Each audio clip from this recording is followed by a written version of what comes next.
આજે આપણે ઈમલીના અથાણા બનાવવાના છે, તેલ વગરનો બનાવવાના છે. હવે આપણે ઈમલીને સાફ કરી લઈએ.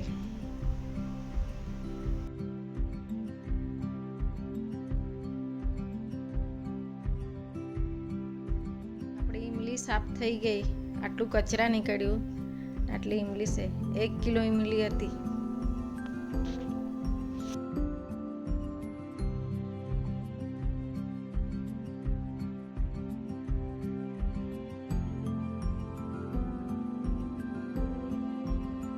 ગેસને ચાલુ કરીએ.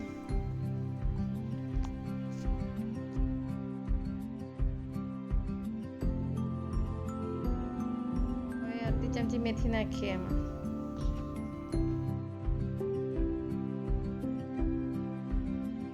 અડધી ચમચી જીરા નાખી દઈએ.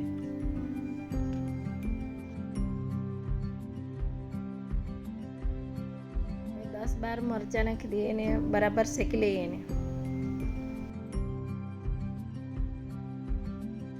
બરાબર મિક્સ કરીને બરાબર શેકી લઈએ. મસ્ત સ્મેલ આવે ત્યાર સુધી.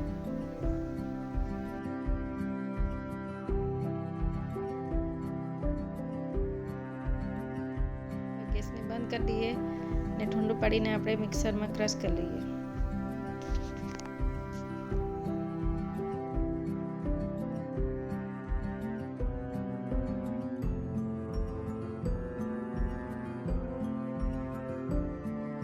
મિક્સરમાં ક્રશ કરી લઈએ.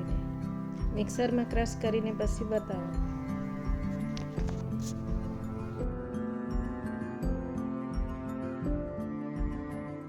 હવે આપણે ગેસને ચાલુ કરી દઈએ.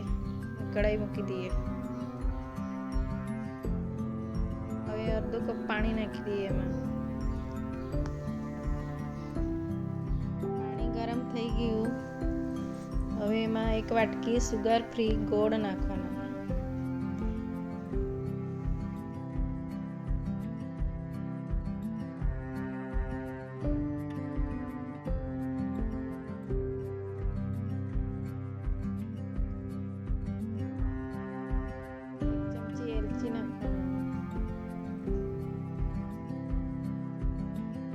અડધી ચમચી હળદર.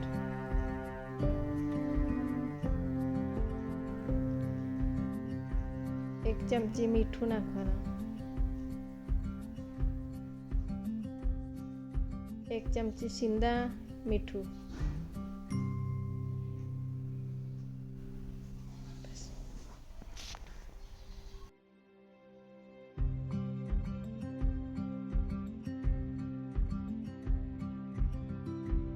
મિક્સરમાં ક્રશ કરેલો એ મસાલો બધાને બરાબર મિક્સ કરી લેવાનો.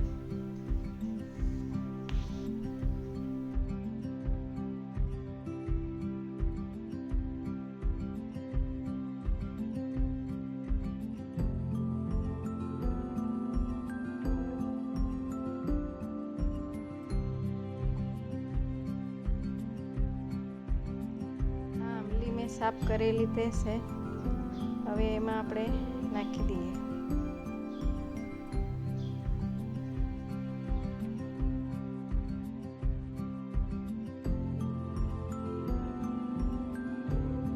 આ અથાણું પ્રેગ્નેન્ટ બહેનોને બહુ સારું પડે. મોઢું બગડી જાય તો આ અથાણું ખાવાથી મોઢું સુધરી જાય. બાજુવાળી બેન છે એને વહુ માટે બનાવતી છું. પહેલાં જરાક ખાઈ લેવાનું અને ખાઈને પછી જરાક ખાઈ લેવાનું તો ઉલટી નહીં થાય. બધા મસાલા એને લાગી જાય ત્યાર સુધી એને બરાબર હલાવીને મિક્સ કરી લેવાનું.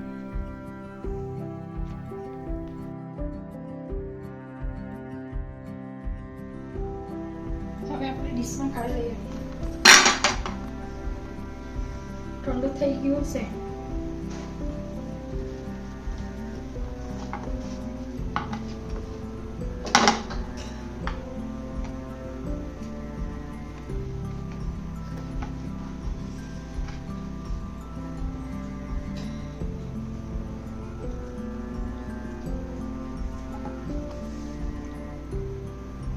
आमलीना वीडियो बनी गया, बहुत टेस्टी बनेला से बहुत टेस्टी लगे। હવે તો વિડીયો તમને ગમેલો હોય તો સબસ્ક્રાઈબ કરજો, લાઈક કરજો ને કમેન્ટ કરજો. તમે હું ટેસ્ટી બનાવીને ખાજો ને ખવડાવજો. હવે એને બરણીમાં ભરી મૂકવાના છે. ફોટા પાડી આ અથાણું 6 મહિના સુધી ચાલે, વર્ષ સુધી ચાલે. ફ્રીજમાં ભરી મૂકવાના તો વર્ષ સુધી જોવાનું નહીં, ખાયા કરવાનું. અને બહાર મૂકે તો 4-5 મહિના તો રહે જ આરામથી. હવે એને આપણે બરણીમાં ભરી દઈએ. ઠંડુ થઈ ગયું છે તો હવે બરણીમાં ભરી દઈએ. એકદમ સૂકું અથાણું છે, બહાર મૂકે તો બગડે નહીં.